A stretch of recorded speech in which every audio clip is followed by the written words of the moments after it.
In this episode, we visit the tombs of Emperor Đồng Khánh and his father Kiên Thái Vương.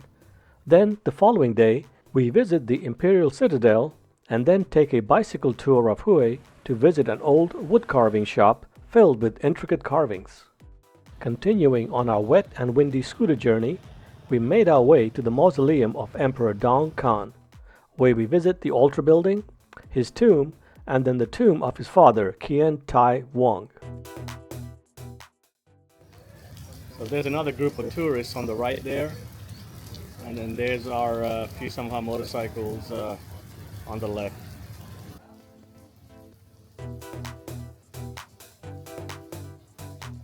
Emperor Khánh was influenced by the French and used their style of building for the construction of his altar building. You can see the extensive use of stained glass in the front wall of the building. He was the 9th emperor of the Nguyen dynasty, reigning from 1885 to 1889. This is the inside of the highly decorated altar building. You can see inlaid and carved panels and columns everywhere. The use of dark red paint and gold creates a very wealthy appearance. Emperor Khánh died at the young age of 24, reigning on the throne for only 4 years.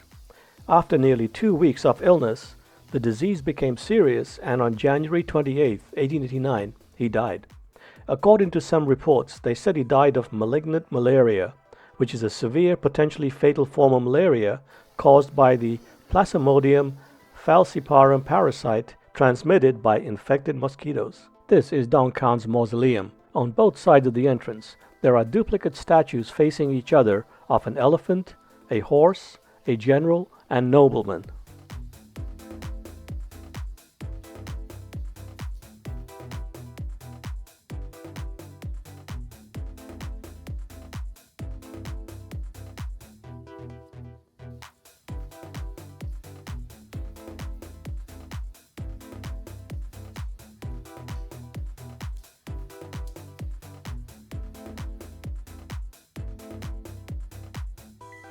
We make our way to the rear of the building complex to view the tomb.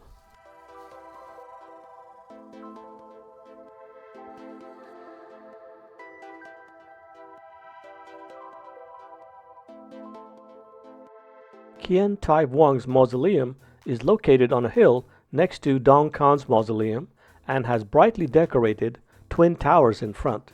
The twin towers are highly decorated with porcelain mosaic art depicting scenes and important features from the time of the emperor's rule. Each side of the tower has different scenes, and the columns have got dragons entwined around them. Kiên Thái Vương lived from 1845 to 1876, passing away at the young age of 30. You can see the stone tablet called a stele inside the tower. This tower is known as a pavilion. Continuing on, we reach the outer citadel. This is the highly decorated courtyard leading to the arched gateway to the actual tomb. The designs on top of the walls and inlaid panels are made up of thousands of small porcelain pieces, making up the statues and panel designs.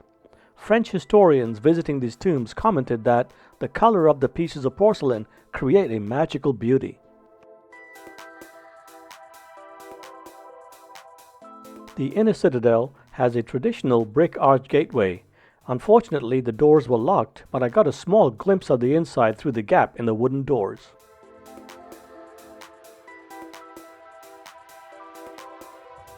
These close-ups of the wall panels show the intricate design using porcelain pieces and the amount of detailed work required to complete them.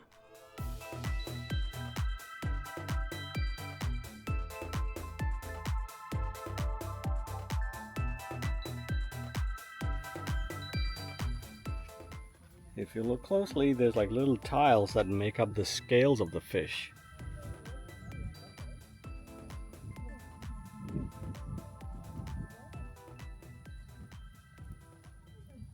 The next day, the rains cleared up and we made our way to the Imperial Citadel. Hue was the former capital of Vietnam during the Nguyen dynasty. The Imperial Citadel contains the palaces that house the imperial family, as well as shrines, gardens, and villas for the mandarins. It was constructed in 1803 under Emperor Gia Long. After the end of the monarchy in 1945, it suffered heavy damage and neglect during the Indochina Wars through to the 1980s. The imperial city was designated a UNESCO World Heritage Site in 1993. It has undergone significant renovation since then. This is the main entrance to the building complex and is known as the Meridian Gate. This image was taken in 1932 and shows the aerial view of the complex. The main imperial palace building was destroyed in 1947 during the heavy fighting between North Vietnamese and the French. Additional damage was sustained during the 1968 Tet Offensive. You can see the highly decorated buildings showing the magnificence and grandeur of them, which is fit for a king.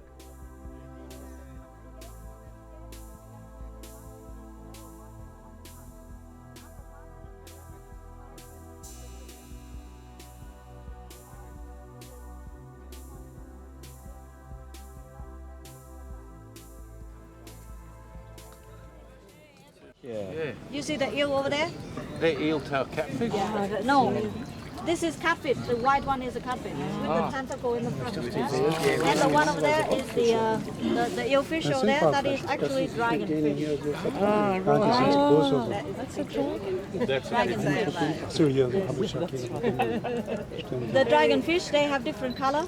They even have gold color or silver color. Okay. Like an eel. Like an eel one. Yeah. They swim very slow.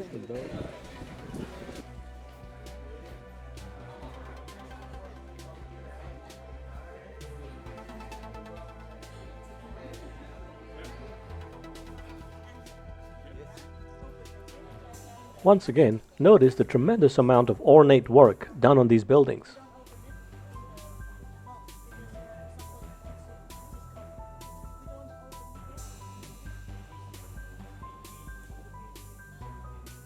There's our awesome guide An, after giving us a lecture on the history of the palace and allowing us to roam around independently.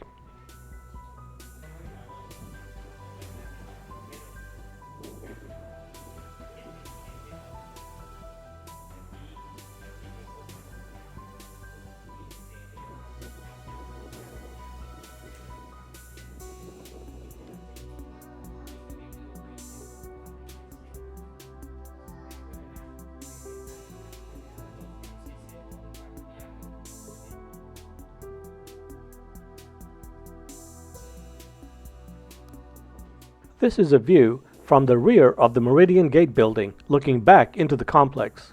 This is the Tai Hoa Palace.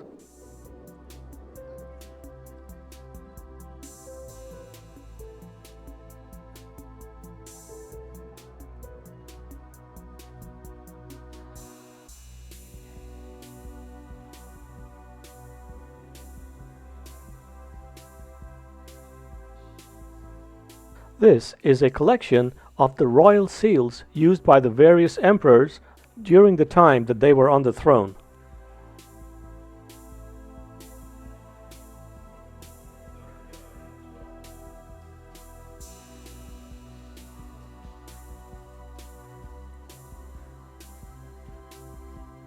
This gateway leads you to the Hien Lam Kak Pavilion.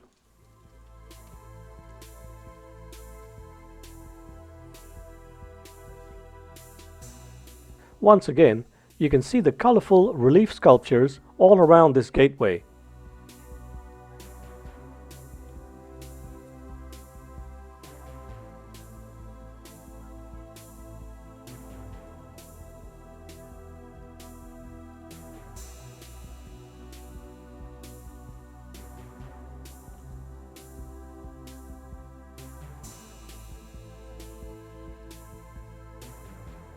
This building was built in 1822 under the reign of Emperor Ming Man. It is 17 meters high and is the tallest structure in the Imperial Citadel. Te To Miu Temple is a Confucian royal ancestral shrine built in 1823 for the purposes of worshipping the past emperors of the Nguyen dynasty. These 9 dynastic urns were cast in 1822 and dedicated to the first 9 Nguyen emperors.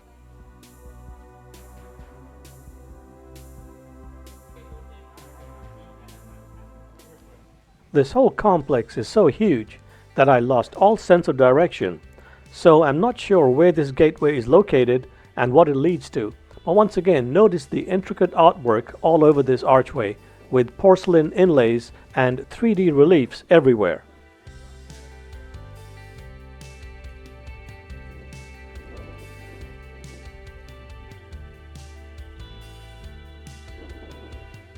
Above each arch is a scary-looking dragon head peering down at you.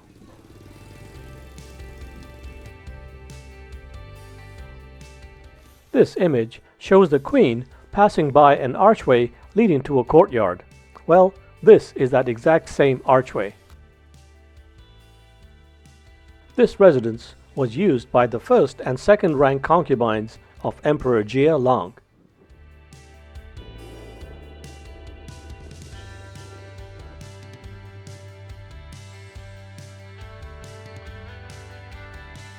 This is a rainwater spout, kind of like a gargoyle, but so much more ornate.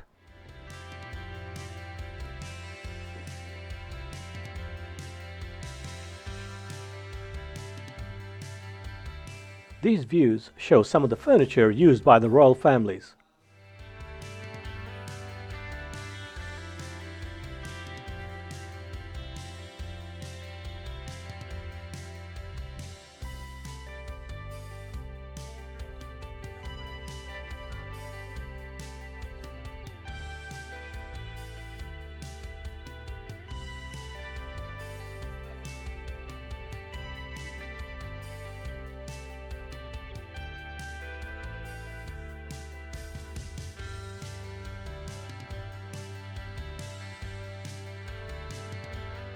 This is the Kiên Thái Palace, which was destroyed in 1947 during the Indochina Wars.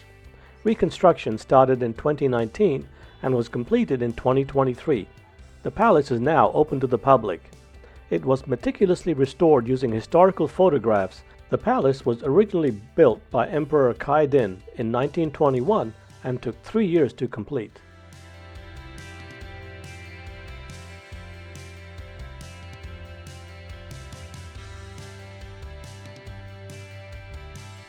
You can see the tremendous amount of ornate and detailed work needed to complete this building.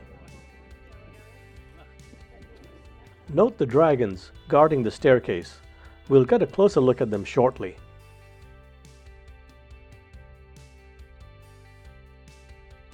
You can see how much manual labor went into creating these relief sculptures and decorations.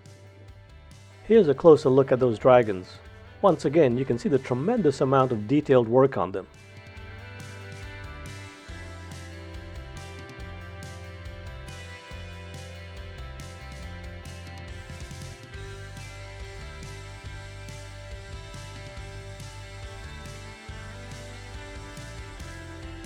Stepping inside the building, you can see how lavishly the emperor lived. Everything inside was highly decorated, showing the craftsmanship of that time.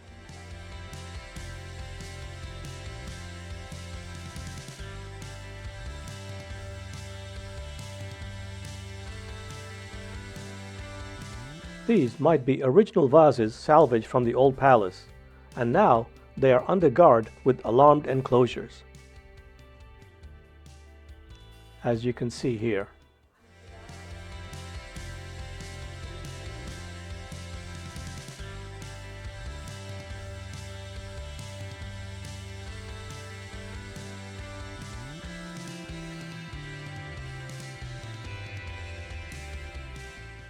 This is the rear of the palace building.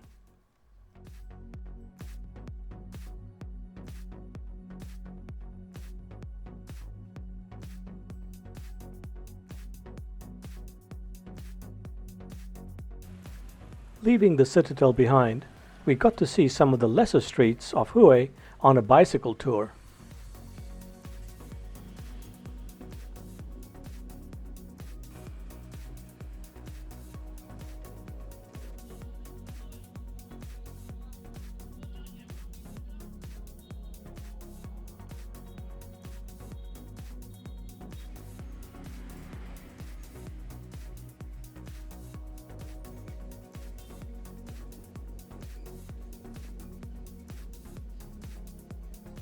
We make our way to the Kiên village, which is the center of the jewelry and wood carving business in Hue.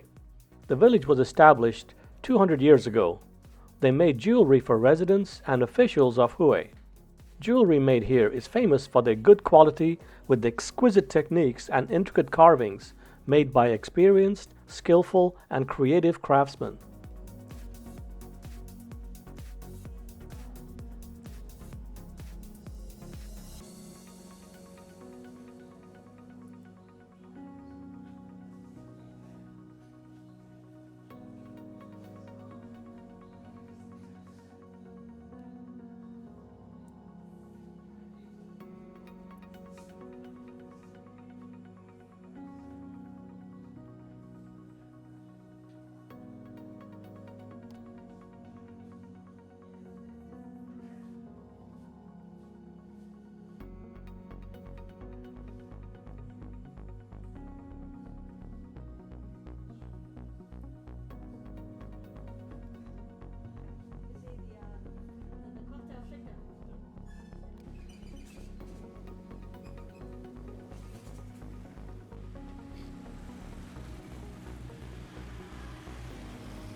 This is the Perfume River. On our way back to the hotel, we passed by the Citadel again.